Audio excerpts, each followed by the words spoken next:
If you are watching this, then you know that this is the story of our home buying process as first-time homeowners and our moving vlog. So take this as a welcome to our new home, our new season. It still feels really surreal to say that and to even call this place home. What you're seeing now is the beginning of a new chapter.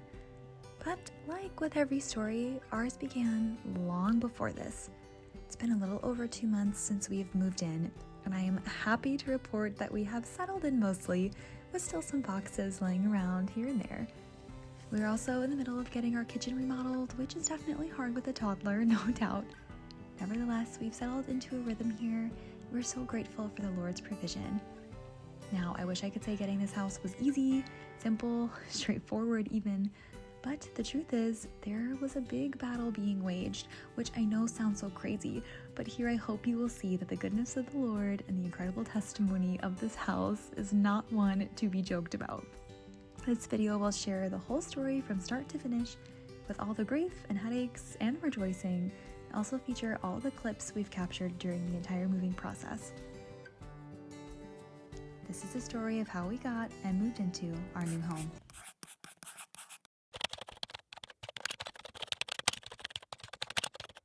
Before we could call this house a home, there were months of waiting, praying, and trusting.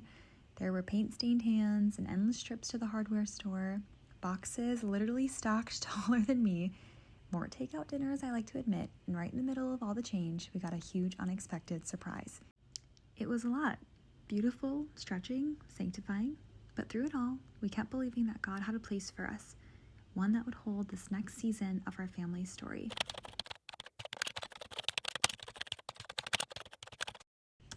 There were many houses that got away. The ones where we thought, maybe this is the one, everything we've dreamed of. There were fixer-uppers that looked really charming until reality set in and we realized we can't do that. Even beautiful ones that truly checked every box, but somehow just didn't quite feel like home no matter how hard we tried. Looking back, I'm grateful for every almost, because it made the yes that much sweeter. When we finally walked into this house, we both just knew. It had the cozy kitchen I'd prayed for, a big yard for our son to run in, even a finished basement, and a few extra surprises we didn't even know that we were looking for. Hello, so I just got back from Home Depot, went to get the Sharpie just opened in my hand. It has been 5 years since we have moved. That's how long we've lived here. So we're a little rusty when it comes to moving and knowing honestly how to even pack things up and what makes sense and what order to pack things away. Before we moved into this place, I actually had moved 3 times that year. So we are just trying to, do this the best way we know how. And we don't know how, so we're kind of winging it, but I think we're doing an okay job so far. I'm trying to get some of the paint, little like paper sample things, and also to get a few things just to make packing easier. We did not have any packing tape. I got a roll of brown paper just to help wrap a couple of more fragile items and to act as some stuffer. And then I also got a little thing of spackle and a thing of some like silicone caulking, because there's just a few areas we want to touch up, especially since we're going to be trying to sublease our place. We want it to look nice, and hopefully our landlord would come in and fix those things that need like some touch-ups, but we're just going to go in with a little thing to make it look nice and then let our landlord know what needs to be actually fixed. Fast forward a few weeks and the real work began. Packing up a home with a toddler is no small thing. And our fridge was empty, the walls were bare, and for someone like me who really values their home, I had to learn to release control and really just let the process be messy and imperfect.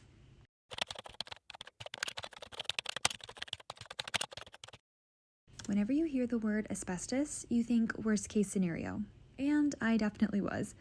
On top of that, there were some things that weren't quite up to code and a few shady paperwork dealings with the city and zoning. And after a long back and forth, with threats of litigation too, we didn't even know if we were going to buy this house. We didn't even know if we could. We had a subleaser lined up, so we had a timeline. We had to move. it wasn't a question on if we were moving, it was more of a question of where. So we packed everything in faith and just believed that God would provide and something would happen.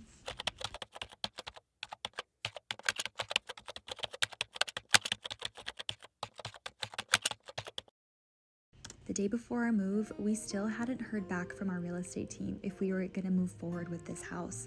So our backup plan was to put all of our stuff in a storage unit and live with Joe's parents, who were 20 minutes away, until closing or until a new house came along. And at this point, we really just thought that house was gone, until we began to fast and pray for it, which is not something I typically would be postured to do, but we just knew something deeper was going on. And to make a long story short, a woman from our church told us she had a vision of our house being set on fire by the enemy, and that God's angels were turning the fire from bad to good and then using it to purify the house. And yeah, it was a lot and a big shock to us, but we firmly believe that our battle is not of flesh and blood, but of the things unseen, as it says in Ephesians 6. So we trusted, we prayed, we fasted, and we just waited.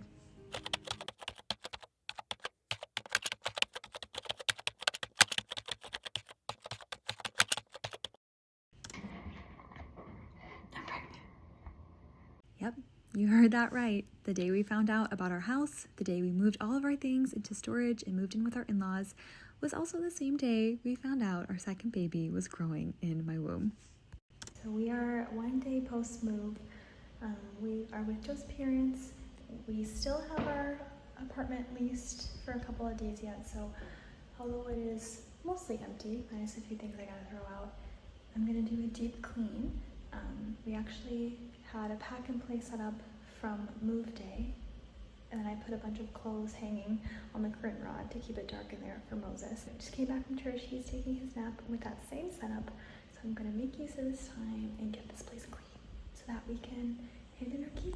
Then we entered a season of living with Joe's parents, which stretched us in many, many ways as we adjusted our rhythms and routines and learned to just live without what we were used to.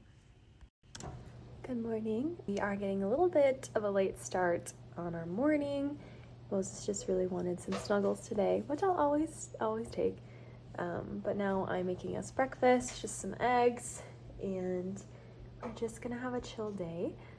We actually don't have anything planned today, but it's gonna be really nice outside, so I might stop at a park again.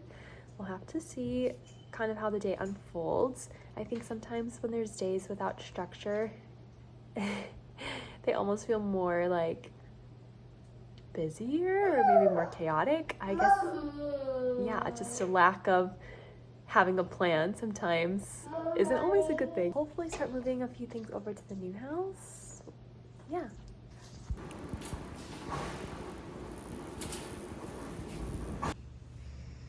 The first decor that's up. The kitchen's gonna be completely redone. It's gonna be the exact same layout though, because we actually really love the layout. It's a little narrow when you're actually in there cooking, but I'm the only one that cooks in this household, so we didn't mind that. We love the peninsula, especially for hosting. We also like that it gives some separation between dining room and kitchen area. Let me make this wide for you. Here we'll have a base cabinet with some floating shelves. This will be our coffee bar. So I'm very excited about that. Then this will get replaced and it'll match one like that, because this actually isn't even attached to the wall. This was just put here by the previous homeowners. We'll get one like that matches, except we'll have our microwave in it. So that will be fantastic. We'll have all new appliances. We'll also have a cabinet above the fridge, just so it all looks nice and built in. This is really great because we kind of have some things in here, but these shelves pull out. So that is so nice. We're really excited to have a pantry like that. Then here, the main part of the kitchen, we're gonna get rid of the microwave. We're gonna move it to that wall, like I said, so we don't have to worry about that. New stove, new sink, new dishwasher. We're gonna cut this.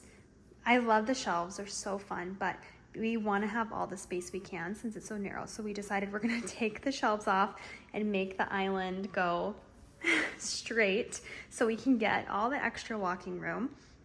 And then we're actually going to expand this to basically the edge of this wall, because this is just a barn door back here that opens and closes, but we'll most likely just leave it open because this is kind of a bonus room. So the problem with that, with expanding this. We want to do that because we have more counter space and obviously more storage.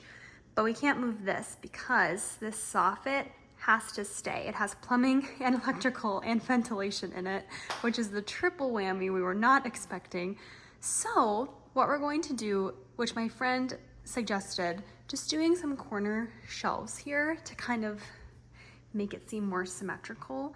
And I think that's gonna look really, really nice. And we can kind of put some cute little tchotchkes and stuff in there. So that's gonna look really nice, so it won't look so awkward. But we wanted to have a bigger cabinet here, so that's kind of our solution to make that work. Some cute cafe curtains. It's gonna look really sweet in here. And the kitchen is gonna be a fun green color, like a very light green, which I'm surprised that Joe said yes to that, but he liked the color, so we're gonna roll with it. And then we'll have some nice kind of neutral creamy quartz countertops and get rid of the tile. So it's gonna look so nice and bright and brand new in here, so just picture all that. Oh yeah, it's gonna look so nice. And then the day finally came when we moved in and we got to call this place home, where we saw it just as we always imagined. Toys everywhere, a rocking chair in the corner, even our first home-cooked meal. So thank you, Mom. But we couldn't have done it alone. Our friends and our family and our church community always showed up, and they showed up in ways that we will never forget. Whether it was just helping us load a truck, load or unload and reload our storage unit, or just praying with us when things got really weary, it was such a reminder that we were never meant to do life or these transitions or moves or whatever alone. And while we are so happy to have this stage of moving far behind us, the actual moving part was much harder than I expected. Walking through the empty rooms, I just kept thinking about all the life that happened here, the home we became newlyweds in, the place we brought our baby home to, where he took his first steps and where we learned how to be parents. It held so much. Laughter and game nights, birthdays, meals gathered around our little coffee table because we didn't have a dining room, late night tears, and little sacred moments that really just made us who we are as a family. And there's grief that comes with leaving, even when you're stepping into something beautiful. And we can have space to hold it all. Jesus was both the lion and the lamb. He was fully God and fully man. So we too can balance that friction of seasons for our own grief and joy. But that last meal cooked, the last bedtime routine, the last time playing in the yard, each one felt like a quiet goodbye and a whispered thank you to God for letting us call it home for a time. And now we're here. We're in a new space. We have new walls and new memories just waiting to be made. And it's a fresh start in some ways, but the same faithful God and the same loving family. But the gift of a home is something I do not take lightly, and I pray that our family will steward it well, and that all who enter and all who leave are marked by the truth of Jesus, and that this home would truly be a house full of love. So here's to the new beginnings, the beauty of the waiting, and the goodness of God in every season of home.